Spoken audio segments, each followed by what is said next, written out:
Hello, আসসালামু আলাইকুম। আশা করি আপনারা সবাই অনেক ভালো আছেন। Welcome to our channel Motominds BD. Facebook এবং ইউটিউব থেকে আমাদেরকে যারা এই ভিডিওটা দেখতেছেন তাদের সবাইকে স্বাগতম জানাচ্ছি। আশা করি আপনারা সবাই অনেক ভালো আছেন।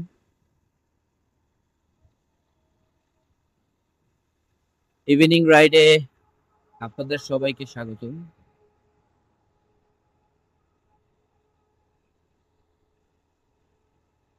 বাইক নিয়ে আসলে ঘুরতে বের হওয়া এটা আসলে সবারই প্রিয় একটা কাজ। আমরা বাংলাদেশে যারাই বাইক চালাই তারা ম্যাক্সিমামই হচ্ছে প্রয়োজনের তুলনায় বাইক চালাই। পাশাপাশি আমাদের কিছু শখ থাকে, শখের থেকে বাইকটা কেনা হয়, সেই শখ আস্তে আস্তে আমাদের প্রয়োজনে পরে কনভার্ট হয়ে যায়।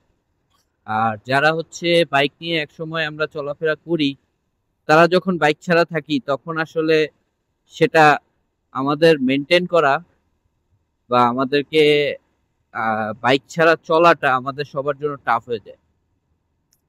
বাইকিং কমিউনিটিটা আস্তে আস্তে গ্রো হচ্ছে।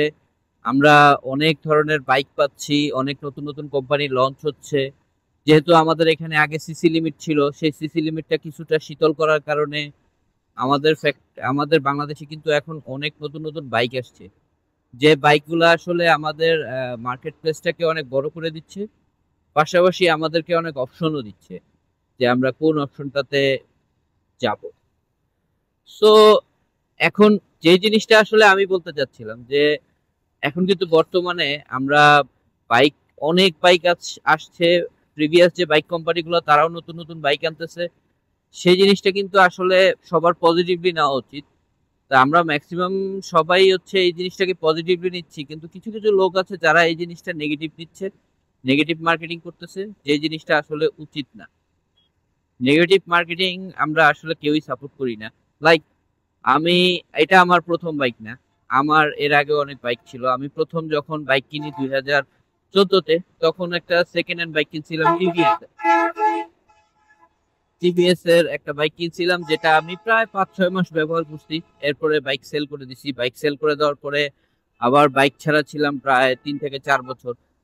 তারপরে হচ্ছে আমি ওই সময় আমার হাতে তেমন একটা ক্যাশ ছিল না, যেহেতু আমি ছোটখাটো একটা জব করতাম, পড়াশোনা রানিং ছিল। তো পড়াশোনা শেষের পরে অত বড় জবও করতাম না, স্যালারিও অত ভালো ছিল না, সেজন্য আমার পক্ষে তখন ফুল ক্যাশ দিয়ে অন্য আরেকটা বাইক কেনা খুব টাফ ছিল। তো পরবর্তীতে আমি হচ্ছে একটা বাইক কিনি, যেটা হচ্ছে কিস্তির মাধ্যমে কিনি, ইএমআই মাধ্যমে। রানারের একটা বাইক কিনি। সেই রানারের বাইকটা আমি প্রায় অনেক বছর চালাই, প্রায় অ্যাটলিস্ট 4 থেকে 5 বছর। তো গত বছরই হচ্ছে আমি ওই বাইকটা বিক্রি করে দিই। বিক্রি করে দিয়ে তারপরে আবার হচ্ছে বাইক ছাড়া থাকি প্রায় 6 মাসের মতো। 6 থেকে 7 মাস, 6 থেকে 7 মাস থাকার পরে আবার হচ্ছে আমি বাইক, এই যে এই বাইকটা কিনলাম। তো এই বাইকটা কেনার পরে এই যে এখন চালাচ্ছি, তো আমি কিন্তু ডিফারেন্ট ডিফারেন্ট ডিফারেন্ট ডিফারেন্ট কোম্পানিতে সুইচ করতেছি, ডিফারেন্ট ডিফারেন্ট বাইক কিনছি। সেটা হচ্ছে আমার নিজের প্রয়োজনের জন্য। প্রথম যখন বাইক কিনি তখন টোটালি শখের জন্য ছিল। সেকেন্ড টাইম যখন বাইক কিনলাম তখন সেটা ছিল হচ্ছে যে কিছুটা প্রয়োজন আর কিছুটা শখ। আর এখন যখন বাইক কিনছি, এই বাইকটা কিন্তু মানে ম্যাক্সিমামই হচ্ছে আপনার প্রয়োজনের জন্য। শখও আছে, যেমন ট্যুরের শখ কার না থাকে। আর বাইক ট্যুর মানে হচ্ছে এক ধরনের স্বাধীনতা, যে আপনি স্বাধীনভাবে হচ্ছে যে কোনো জায়গায় ট্যুরে গেলে আপনার বাইকটা নিয়ে আপনি যে কোনো জায়গায় দাঁড়াতে পারবেন। আপনার জন্য আহ, যদি আপনার গ্রুপ ট্যুরে যান, কয়েকজন ফ্রেন্ড মিলে যান, সেক্ষেত্রে কিন্তু আপনার জন্য এই ট্যুরটা কিন্তু অনেক এনজয়েবল হবে, ঠিক না? সো এই যে আমি বাইকটা কিনলাম, বাইকটা কেনার পরে এখন অনেকে দেখি এই কোম্পানির যারা সুনাম করে সুনাম করে তাদেরকে বিভিন্ন নামে ডাকে। আবার যেমন ধরেন হোন্ডার কেউ সুনাম করলে হোন্ডাকেও তারা আক্রমণ করে। এই যে আক্রমণাত্মক একটা খেলা আমাদের বাইকের গ্রুপগুলোতে, বাইকের পেজগুলোতে বিভিন্ন মানুষ বিভিন্ন কোম্পানির নামে প্রচার প্রচারণা করতেছে, পাশাপাশি একজন আরেকজনকে ছোট করে দেখতেছে। এই জিনিসগুলো আসলে উচিত না। লাইক আমি ইয়ামাহা কিনছি দেখা যে ইয়ামাহা খুব ভালো কোম্পানি হয়ে গেছে তা না। ইয়ামাহার ভিতরেও কমতি আছে, ইয়ামাহার বাইকেও সমস্যা আছে। ইয়ামাহার বাইকের প্রধান একটা সমস্যা সেটা হচ্ছে যে ইয়ামাহা একটু ওভার প্রাইসড। হ্যাঁ, এটা আমি স্বীকার করি। লাইক আমি যখন এই বাইকটা কিনছি 2,99,000 টাকা, 2,99,000 টাকা দিয়ে আমি ইজিলি হচ্ছে 180 সিসির পেয়ে যেতাম, হুন্ডা পেয়ে যেতাম, হুন্ডা হুন্ডা হর্নেট 2.0 যেটা পেয়ে যেতাম। কিন্তু আমি ওখানে যাইনি বিকজ অফ আমার যে নিড ছিল, আমার যে নিডের সাথে এই বাইকটা ম্যাক্সিমাম ম্যাক্সিমাম ম্যাচ করে। আমি হচ্ছে মাইলেজ দেখছিলাম, পাশাপাশি আহ, যেটা একটু কমফোর্টেবলি চালানো যায়, পাশাপাশি আমার ফ্যামিলি নিয়ে যেটাতে মুভ করতে সবচেয়ে সুবিধা হয়। এটা সিটটা বড়, এবং সিটটা বড় হওয়ার কারণে আমার ফ্যামিলি নিয়ে মুভ করাটা একটু ইজি হয়। যেহেতু আমার মাঝে মাঝে ফ্যামিলি নিয়ে মুভ করতে হয়, সেহেতু আমার জন্য এটা আসলে সুবিধা হচ্ছিল। সো এক্ষেত্রে দিক থেকে দেখেন, আমরা যখন এক একজন বাইক কিনি, বাইক কেনার মধ্যে আমাদের কিন্তু সবারই ম্যাক্সিমাম হচ্ছে প্রয়োজনীয়তা থেকেই বাইকের বাইকের কেনাটা হয়। বাংলাদেশে 90% মানুষ প্রয়োজনের জন্য বাইক কিনে। লাইক যেমন ধরেন, অনেক আছে বাংলাদেশে সবচেয়ে বেশি বিক্রি হয় 125 সিসির ভিতরে যে বাইকগুলো, সেইগুলো হচ্ছে সবচেয়ে বেশি বিক্রি হয়। 150 সিসির বাইকগুলো কিন্তু সবচেয়ে বেশি বিক্রি হয় না। আর দেখবেন ম্যাক্সিমাম কোম্পানি কিন্তু তাদের 125 সিসির মধ্যে অনেক ভালো ভালো বাইক নিয়ে আসছে, ঠিক না? সো দিন শেষে আমরা যদি একজন আরেকজনের পিছনে লেগে থাকি তাহলে সেটা কিন্তু উচিত না। যেমন একটা কোম্পানি হচ্ছে সিএফ মোটো, সিএফ মোটো কিন্তু তারা অনেক ভালো ভালো বাইক আনতেছে। তাদের 300 সিসির বাইক আছে, 250 সিসির বাইক আছে, বিভিন্ন ক্যাটাগরিতে ক্রুজার সেগমেন্টে তাদের বাইক আছে, নেকেড স্পোর্টসে আছে, স্পোর্টসে আছে, এবং তারা অনেক ভালো প্রাইস অফার করতেছে, যে জিনিসগুলো আসলে খুব ভালো। আমি যতটুকু শুনছি যে সিএফ মোটোর বাইক যারা কিনছে তারা মোটামুটি অনেক সবাই স্যাটিসফাইড। সো এই যে একটা কোম্পানি এসে তারা ভালো কাজ করলো, ভালো বাইক দিচ্ছে আমাদেরকে, সেটা আমাদের জন্য ভালো। এখন যদি আমরা তাদের নামে হচ্ছে নেগেটিভিটি ছড়াই, তাহলে কিন্তু দিন শেষে তারা আর আমাদেরকে আহ, তারা কিন্তু অনুৎসাহিত হবে, তাই না? সো আমরা চাই না একটা কোম্পানি অনুৎসাহিত হোক। অনুৎসাহিত হয়ে তারা যদি মার্কেট থেকে উঠে যায়, দিন শেষে লস টাকার, যারা আমরা বাইকিং কমিউনিটি আছি তাদেরই লস। সো এই জিনিসগুলো আমাদের উচিত সবার একটু সহনশীলতা হওয়া। আপনার পছন্দের ইয়ামা হতে পারে, আপনার পছন্দের হোন্ডা হতে পারে, আপনার পছন্দের হিরো হতে পারে, তাই বলে আরেকজন যে অন্য একটা বাইক কিনতেছে, সেই বাইকটাকে সম্মান করতে হবে। দিন শেষে আপনি যখন বিপদে পড়বেন রাস্তায়, আপনার আপনার হেল্পের জন্য সবার আগে একজন বাইকিং কমিউনিটির লোকই হচ্ছে এগিয়ে যেতে পারে, তাই না? সো আমি এই এই কথাগুলো বলার উদ্দেশ্য হচ্ছে যাতে আমরা নেগেটিভিটি না ছড়াই, নেগেটিভিটি না ছড়িয়ে আমরা আমাদের সবাইকে সম্মান করি, এবং সবাইকেই সমান চোখে দেখি। লাইক যেমন ধরেন, আমাদের দেশে এমন কয়জন মানুষ আছে যারা হচ্ছে একসাথে 3-4টা বাইক রাখে। বাইরের দেশে কিন্তু এমন দেখবেন যে স্পোর্টস একটা বাইক রাখছে, নেকেড স্পোর্টস একটা বাইক আছে, ক্রুজার একটা বাইক আছে, পাশাপাশি কমিউনিটির জন্য একটা বাইক আছে, আবার স্কুটিও ব্যবহার করতেছে।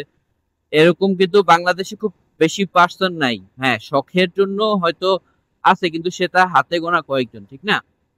আর ইউটিউবারদের কথা যদি বলেন, ইউটিউবাররা দেখা যাচ্ছে যে ওরা বিভিন্ন বাইক চেঞ্জ করতে থাকে, কারণ হচ্ছে ওদের এক্সপিরিয়েন্স নেওয়ার জন্য ওরা বাইকগুলো চেক করে, বাইকগুলো চেঞ্জ করতেছে, বাইক নতুন নতুন বাইক কিনতেছে। কিন্তু তারাও কি একসাথে অনেকগুলো বাইক রাখতে পারতেছে?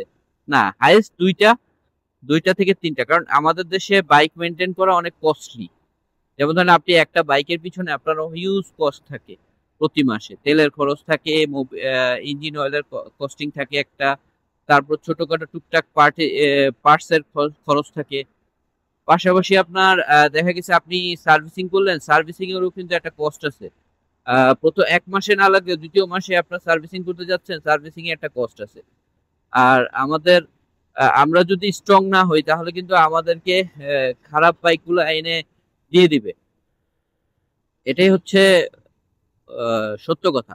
লাইক যেমন ধরেন, ইয়ামাহা প্রাইস বেশি নিচ্ছে।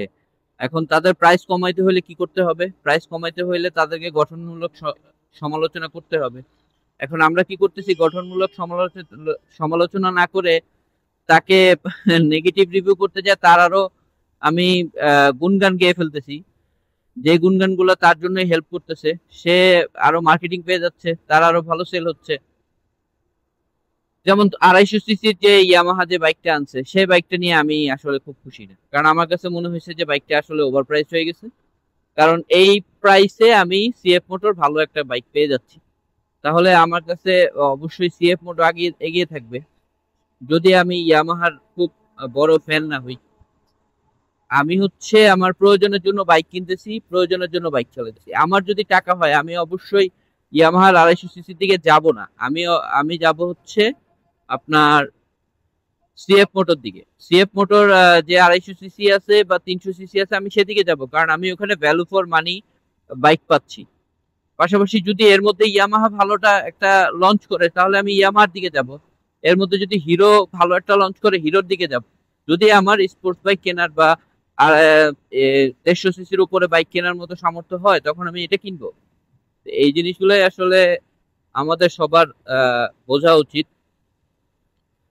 তো অনেকগুলো কথা বললাম, কথাগুলো হয়তো অনেকের কাছে ভালো লাগতেও পারে, খারাপও লাগতে পারে, কিন্তু দিন শেষে আমি চাই, আমরা চাই যেটা হচ্ছে যে সবার মধ্যে একটা ভ্রাতৃত্ববোধ থাকবে। কেউ কাউকে আমরা আহ, কষ্ট দিব না, কষ্ট দিয়ে কথা বলবো না, সবাইকে সবাই সম্মান করে চলবো এবং প্রত্যেকের বাইককে নিয়ে আমরা হ্যাপিলি ট্যুর করব, যেটা আসলে আমাদের সবার জন্য ভালো হবে।